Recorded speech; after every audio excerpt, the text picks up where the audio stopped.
자, 오늘은 전도서 7장 14절에 있는 말씀을 통하여서 인생의 그날이라는 제목으로 말씀을 중심으로 해서 함께 은혜를 나누기를 원합니다. 큰 은혜가 되는 귀한 시간이 될 수 있기를 다시 한번 주의 이름으로 축원합니다.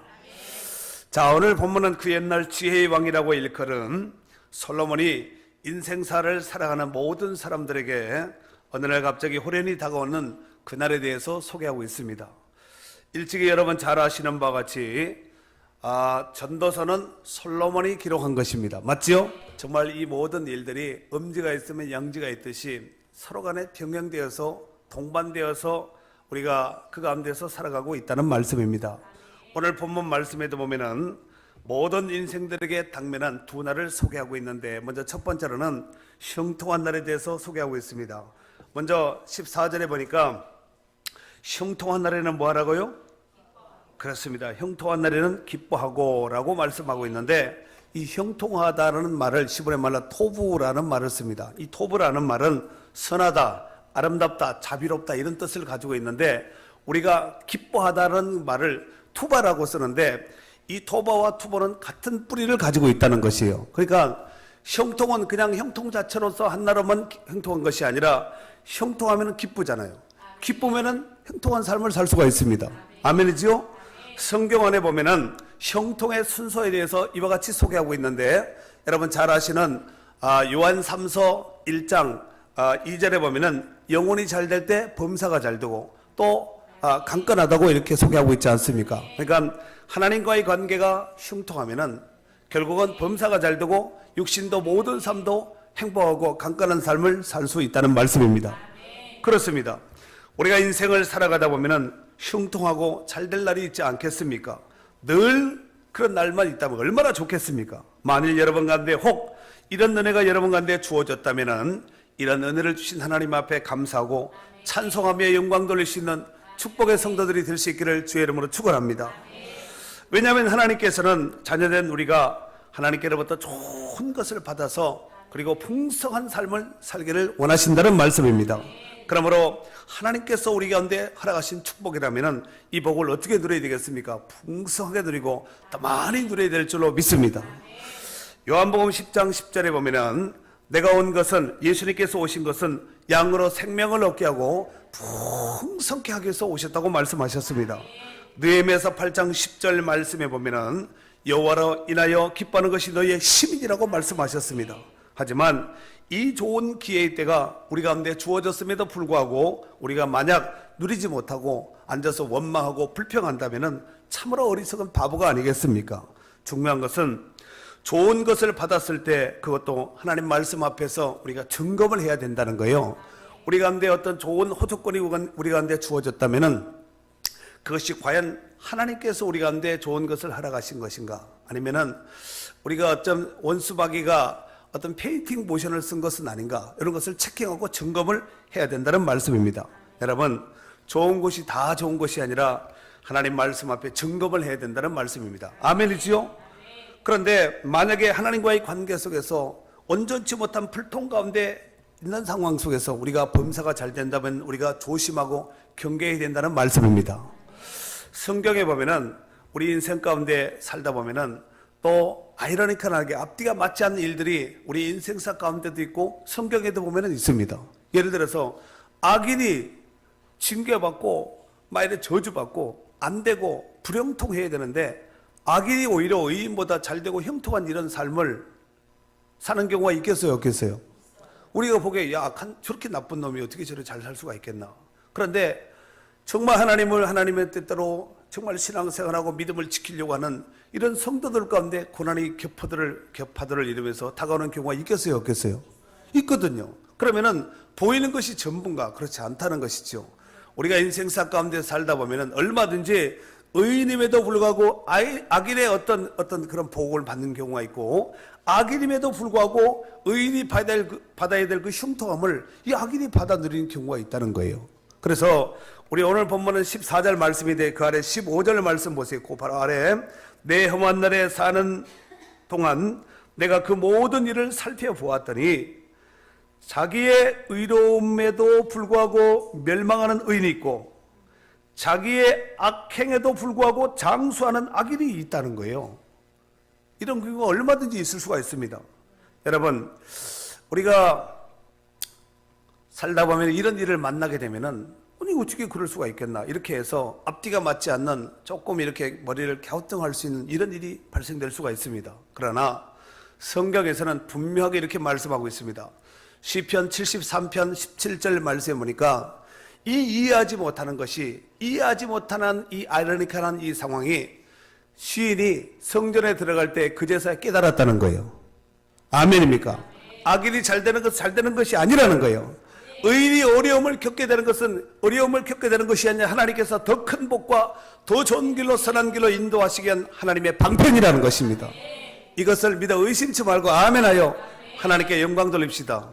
아멘, 아멘. 그래서 주어진 현실을 잘 직시하여서 우리에게 주어진 것이, 내게 지금 당면한 것이 과연 축복 가운데 주어진 복인지, 아니면은 축복이라고 생각했는데 이것이 페인팅 모신인 이런 모습은 아닌지, 이것을 잘 분별해서 복이라면 더 풍성하게 누릴 수 있기를 바라고, 사단이 준 페인팅 모션이라면 경계하고 조심해야 될 줄로 믿습니다. 두 번째로는 공고한 날이 있다는 거예요. 우리 성경에 보니까 공고한 날에는 어떻게 하라고요? 되돌아보아라 라고 말씀하고 있습니다. 공고한 날에는, 흉통한 날에는 기뻐하고 곤고한 날에는 되돌아보아라 이렇게 말씀하고 있습니다. 여러분, 이 공고하다 이 뜻이 히브리 말 라라는 말을 쓰는데, 이 말은 악한, 해로움, 비참함, 슬픔 뜻은, 이런 뜻을 가지고 있습니다. 여러분, 우리가 살아가는 모든 인생의 삶 속에서 까닭없이 우리 가운데 일어나는 일들은 하나도 없습니다. 아멘이죠? 네.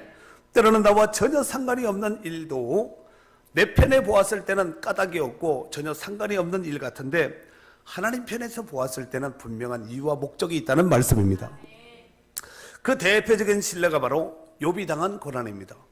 여러분, 욥의 입장에서 봤을 때는 아무 이유가 없거든요. 자기가 정말 그 어려움과 그 고통을 받아야 될 이유가 아무것도 없었습니다.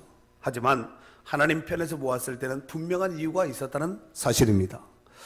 여러분, 최근 미국에선 이 물난리로 해서 굉장히 어려움을 겪고 있다는 거예요. 우리나라는 지금 가뭄을 해서 식수가, 저수지가 말라가고 있는 이런 입장인데, 미국에서는 이 비가 너무 많이 쏟아져서 그것도 막 미국 전체 온 곳이 국지자원으로 이렇게 와서 물난리에서 굉장히 어려움을 겪고 있는데, 여러분, 우리나라의 큰 댐이라면은 저 춘천에 있는 그 소양강 댐 같은 이런 댐을 할 수 있죠. 평화의 댐, 이런 댐 큰 댐이죠. 그렇지요. 그런데 우리나라 전역에 보면은 이 댐들이 굉장히 많습니다. 그리고 이 각 동네 마을마다가 저수지들이 또한 굉장히 많습니다. 그런데 댐과, 우리나라의 모든 댐과 모든 저수지를 만약에 한꺼번에 다 방류하고 댐을 수문을 열고 방류시켜버리면 어떻게 될까요? 서울 시내나 잠길 정도가 아니라 떠내려가지 않겠습니까? 그런데 최근 미국에서 지금 비로 인해서 물난리 난 것이, 우리나라의 댐 수문을 다 열고 모든 저수지를 열었던 그것보다 더 많은 비가 내린 거예요. 그래서 통계적으로 보면은, 자료에 의하면은 416만 톤의 비가 왔다는 거예요. 여러분, 1톤 많아요, 적어요? 10톤은? 100톤은? 어마어마한 물이거든요, 100톤. 그런데 416만 톤이 왔다는 거예요. 그러면 얼마나 많은 비가 온 거예요. 그래서 로스캐롤라이나 주 같은 이런 주는 막 물에 잠겨서 막 지붕까지 막 하고, 막 그냥 자동차가 쓰려고, 사람이 쓰려고 엄청 많은 사람들이 죽고, 재산 피해는 말할 것도 없습니다. 거기에 특별히 우리나라 사람인데 미국 가서 있는 제미 교포 여자분이 한 50 중반이 넘은 것 같아요. 이분이 나와서 인터뷰를 하면서 그런 얘기를 하는 거죠. 자기가 미국에 온 지 약 한 20년 정도 되었는데 하루에 20시간을 일을 했다는 거예요. 여러분 생각해보세요. 하루에 24시간인데 20시간을 일을 하면은 잠잔 것 빼고 다 이 사업에 올인했다는 얘기죠. 그런데 하루에 20시간가량 일하면서 일궈낸 사업장인데 하루아침에 이 생벼락, 날벼락을 만났다고 하면서 그냥 막 억정이 무너지는 말을 하면서 정말 망연자실하는 것이에요. 그리고 카메라가 이제 거리를 쭉 비추면서 이렇게 촬영을 하는데, 길거리에는 뭐 집에서 끄집어낸 냉장고, 침대, 텔레비 할 것 없이 그냥 산더미를 이루어서 그냥 즐비하게 사람들이 살 수 없는 정말 전쟁터를 방불하는 이런 모습이 되어 있는 모습을 보았습니다. 그러면서 기자가 마지막 끝에 그런 말을 하는 거예요. 오늘 밤에 또 폭우가 쏟아진다는 거예요. 어떻게 되는 거예요? 가뜩이나 피했다가 지금 겨우 집에 돌아왔는데 건질 것이 아무것도 없는 상황 속에서 오늘 밤에 또 폭우가 쏟아진다는 거예요. 여러분, 정말 우리 인생사는 하나님이 붙잡지 않고 하나님이 함께 하시 않으면 아무것도 아닙니다. 아멘이지요. 세상에 아무리 귀하고 좋은 것이 많다 한들 한순간에 모든 것이 물거품같이 사라지게 되는 것이 바로 세상 것들의 특징입니다. 그래서 하나님은 수혜칠 가치가 없다고 말씀하셨고 성경에서는 의지할 대상이 되지 않는다고 말씀하고 있습니다. 그렇다면 왜 이런 위기가, 이런 문제들이 우리 인생 가운데 심심찮게 간간히 복병적으로 이렇게 나타나는가? 여러분, 여러 가지 이유가 있고 해석할 바가 있겠지만 역사의 온 수레바퀴는, 온 우주의 역사의 수레바퀴는 하나님 붙들고 계시는 거예요. 아멘이죠? 그 역사를 주관하고 계시는 하나님이 살아계신다는 걸 보여주는 거예요.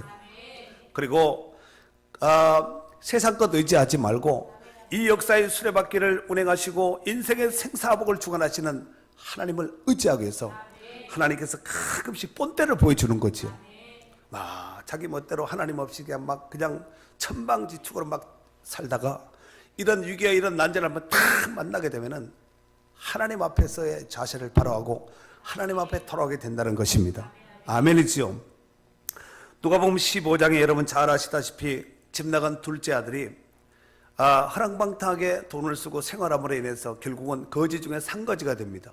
그리고 나중에는 돼지를 치는 돼지막사에서 돼지를 치는 일을 하게 되고 그 땅의 기근으로 해서 쥐염 열매를, 돼지나 먹는 이 쥐염 열매를 씻게 되었습니다. 그러면서 아버지 집을 생각하면서 내 아버지 집에는 일꾼들도 풍족하게 양식을 먹는데 나는 여기서 줄여 죽는구나 하고 고통하면서 자기 인생에 대해서 비참한 자기 자신의 모습을 발견하고 아버지 집에 돌아오지요.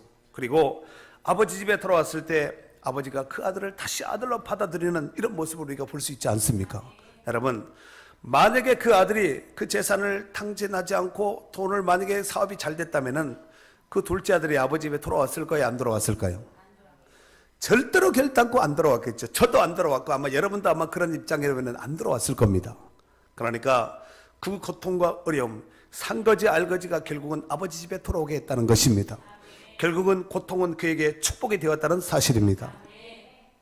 고린도서 1장에 보면은 사도 바울이 이 소아시아 지역에서 복음을 전파한 이것을 고린도 교회를 향해서 편지를 쓴 것이 있습니다. 그것이 바로 고린도 후서 1장 8절 9절에 기록되어 있는데, 형제들아, 우리가 아시아에서 당한 환난을 너희가 모르기를 원하지 아니하노니 심에 겹도록 심한 고난을 당하여 살 소망까지 끊어지고, 심겨운 사역 가운데서 살 소망이 끊어지고, 우리는 우리 자신이 사형 선고를 받은 줄 알았으니 이런 우리로 자기를 의지하지 말고 오직 죽은 자를 다시 살리시는 하나님만 의지하게 하려 하심이라 그랬어요. 하나님께서 그 사랑하는 주의 종인 사도 바울을 왜 어렵게 힘들게, 얼마든지 좋은 길, 선한 길, 평탄한 길로 갈 수 있지 않게 그렇게 하지 않았겠냐 이거죠. 그런데 하나님께서 사도 바울에게 이런 고통, 이런 어려움을 직면하게 한 그 결정적인 이유가 사람을 의지하지 말고 환경을 의지하지 말고, 그렇죠, 하나님만 의지하기 위해서 하나님께서 의도적으로 그렇게 하셨노라고 사도 바울이 고백을 하였다는 사실입니다. 이러보건대 우리 가운데 당면한, 우리 가운데 간간히 닥치는 고난과 역경과 환난은 하나님께서 우리를 부르시는 사인이요, 또 하나님을 더욱더 의지하라는 방편인 줄로 믿습니다. 할렐루야. 그래요, 하나님께 돌아오고 하나님을 의지하라는 거예요. 아니, 사도 바울 같은 이 귀한 주의 종을 왜 그런 산소망까지 끊어지게 하는 이런 위경을 만나게 했는가? 하나님만 의지하기 위해서.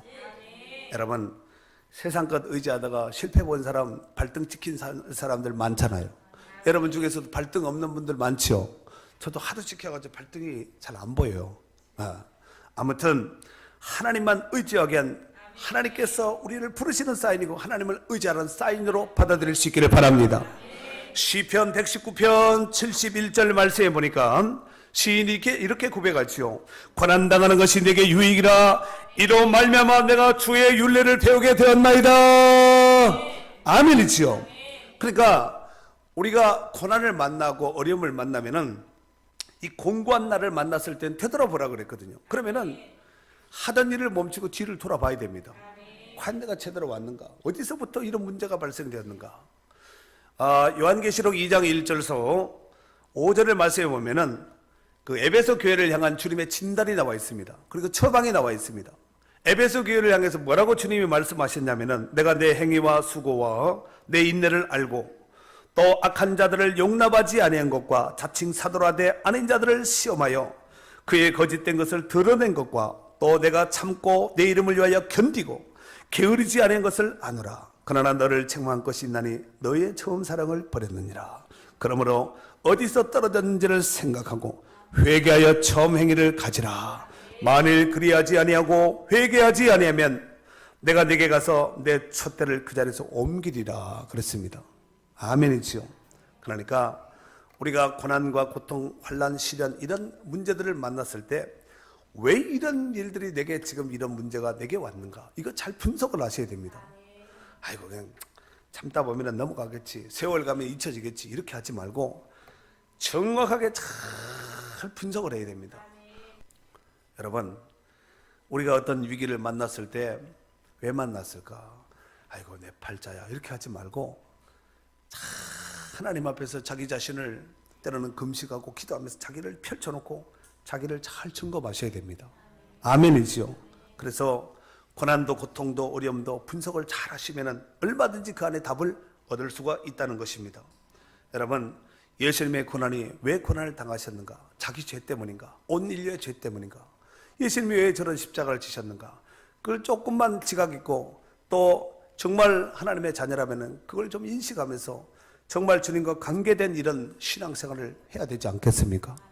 정말 구원받은 성도라고 자녀라고 하면서도 주님과 전혀 상관이 없는 신앙생활 전혀 상관이 없는 이런 사람들이 한둘이 아니에요. 그리고 모든 고난 속에서는 하나님께서 그 안에 비밀한 감추어진 하나님의 계획감이 있다는 거예요. 그래서 고난을 통해서 우리가 다듬어지고 빚어지고 새로워지는 것이 아니겠습니까? 여러분, 우리가 하나님 앞에 어떤 루트와 경계를 통해서 하나님 앞에 돌아왔는가? 이거 한번 여러분 잘 생각해 보세요. 어떤 사람은 병 때문에, 어떤 사람은 사고 때문에, 어떤 사람은 돈 때문에, 자식 문제 때문에 인생사의 크고 작은 수많은 일들이 우리 인생 가운데 다가왔기 때문에 더 이상 내 힘으로 할 수 없는 불가항력적인 힘 앞에서 자기를 내려놓고 포기하고 항복하는 거지요. 만약에 그런 현상들이 그런 일들이 우리 가운데 펼쳐지지 않는다면 절대로 우리 같은 고집불통이가 돌아오지 않는다는 것입니다. 그래서 성경에서는 고난의 유익이라는 거예요. 아멘이지요. 사랑하는 성도 여러분, 오늘 본문에 고난 당하는 날에는 되돌아보라는 거예요. 공고한 또 고난과 위기를 만났을 때는 진행했던 모든 일손을 내려놓고 우리의 삶을 쫙 돌이켜봐야 됩니다. 왜 이런 일이 발생되고 어디서부터 시작되고 어디서부터 잘못되고 왜 틀어지고 꼬이게 되었는가를 잘 점검해 보셔야 됩니다. 여러분, 그 무엇보다도 하나님과의 관계를 잘 점검해 보셔야 됩니다. 세상 일에는 바빠서 이리 뛰고 동분서주했지만 우리가 정말 하나님 없이 정말 이리 뛰고 동분서주한 것이 정말 하나님 앞에 신실치 못했다면 회개하고 돌이키셔야 됩니다. 아멘이지요. 지난날의 삶을 깊이 되돌아보면서 하나님의 뜻을 깨달을 수 있는 기회로 삼아야 될 줄로 믿습니다. 세 번째로는 형통한 날과 공고한 날을 하나님께서 병행하게 하셨다는 거예요. 우리 한번 14절 말씀을 다 같이 읽도록 하겠습니다. 다시 한번 본문이에요. 시작. 형통한 날에는 기뻐하고 공고한 날에는 되돌아보아라. 이 두 가지를 하나님이 병행하게 하사 사람이 그의 장래를 영이 헤아려 알지 못하게 하셨느니라. 아멘. 그렇습니다. 하나님께서 이 두 가지를 병행하게 공존하게 했다는 거예요. 그래서 사람이 그 장래일을 알지 못하게 하셨다고 말씀하셨습니다. 사랑하는 성도 여러분, 우리가 살아가는 인생 가운데 늘 형통한 날만 있다면 얼마나 좋겠습니까? 그렇죠. 그리고 우리가 살아가는 인생 가운데 늘 곤고한 날만 있다면 이 또한 얼마나 괴롭겠습니까? 밤과 낮이 있듯이. 그렇죠. 여기가 비치면 어둠이 되고 지구는 공전과 자전과 공전을 하니까 어느 순간에 또 돌아가면 또 빛이 되고 어둠이 되고 어둠이 또 자고 나면 또 빛이 되고 해서 공전하는 것이 자전하는 것이 아니겠습니까? 여러분, 요즘 가을 날씨 정말 좋습니다. 오늘도 사실 좋은 날씨지요. 그런데 아무리 좋은 날씨를 할지라도 비가 계속해서 오지 않게 되면 어떻게 되겠습니까? 얼마 후에는 사막이 되겠죠. 생명체가 살 수 없는 사막 땅이 될 수밖에 없다는 것입니다. 그러므로 비가 오지 않아서 청명한 날씨도 감사해야 될 것이고, 또 비가 막 쏟아져서 비록 우리가 우리가 행동하면 좀 불편하다 할지라도 그 비로 인해서 산천초목에 사람이고 짐승이고 다 살아나게 되니 이것 또한 감사해야 될 줄로 믿습니다. 그렇다면 이제 제가 여러분에게 적용하는 의미에서 여러분들에게 질문을 던지도록 하겠습니다. 여러분은 지금 내 인생 가운데 현재 인생의 두 날, 즉 형통한 날과 공고한 날, 이 두 날 가운데 어떤 날을 맞고 있습니까? 형통한 날입니까? 아니면 공고한 날을 맞이했습니까? 형통한 날을 맞았다면 정말 기뻐하고 감사해야 될 것이고, 공고한 날을 만났다면 어떻게 된다고요? 뒤를 돌아보면서 자기를 돌아봐야 된다는 말씀입니다. 여러분, 인생사 살아가는 것이 세옹지마라는 말이 있습니다. 이 세옹지마라는 말은 인생의 기둥화봉은 변화가 많아서 예측하기가 어렵기 때문에 세옹지마라는 말이 나오는데, 옛날 중국의 이 변방에 변방 근처에 점을 잘 치는 사람이 노인이 살고 있었답니다. 그런데 어느 날 그의 말이 까닭없이 이 오랑캐가 있는 땅으로 도망을 가버린 거예요. 자기의 애마가. 사람들이 찾아와서 아이고 참 이 노인네 참 어르신 참 안 됐습니다 하고 이제 염려 어린 마음으로 위로한 거예요. 그랬더니 그 노인이 말하기를 이것이 내게 무슨 복이 될지 어찌 알겠소 라고 대답을 했다는 것이죠. 그리고 몇 달 뒤에 이 말이 오랑캐 나라를 갔던 이 말이 오랑캐의 아주 좋은 준말 하나를 데리고 이제 자기에게 이 노인에게 집으로 돌아온 거예요. 그러자 동네 사람들이 모여서 야 축하한다고 이렇게 좋은 말을 배필을 데려왔으니 정말 축하할 일이라고 막 박수치면서 함께 온 동네 식구들이 함께 축하했습니다. 그러자 노인이 그렇게 말을 했죠. 이것이 내게 화가 될지 어떻게 알겠소 이렇게 했다는 거예요. 그런데 그 집에 아들이 있었는데 이 아들이 이 말을 타고 놀다가 말에서 떨어져 가지고 다리가 부러져 버린 거예요. 그 다리를 다쳤으니까 얼마나 참 안 좋겠어요. 그래서 동네 사람들이 찾아와서 또 위로하는 거죠. 아이고 말이 들어와서 좋은 줄 알았더니 이 말이 아들 다리를 분질러 놨으니까 이 말은 참 좋지 못한 재수없는 말이 왔는가 보네요 하면서 위로했습니다. 그랬더니 그 노인이 이렇게 또 말을 했다는 거예요. 역시 이것이 내게 복이 될지 어찌 알겠소. 한 뒤에 그 말을 한 뒤에 한 1년 뒤에 나라에 전쟁이 나버린 거예요. 막 오랑캐들이 막 쳐들어와서 막 장정들을 붙들어가고 또 나라에는 막 강제로 막 군인들을 징집하고 그때 당시에 10명 중에서 9명이 거의 다 죽었다는 거예요. 그런데 이 노인의 이 아들은 다리가 부러졌으니까 징집을 못했잖아요. 그래서 그 죽음을 면하고 살아나게 되었다는 말이 있습니다. 그래서 세옹지마라는 이런 말이 생겨나게 되었는데 그렇습니다. 인생의 기둥하봉은 알 수가 없습니다. 우리가 성경에 보니까 잠언 27장 1절에 보니까 내일 일을 알 수 없다는 거예요. 하루 동안에 무슨 일인지 알 수 없다는 거예요. 알 수 없는 것이 인생입니다.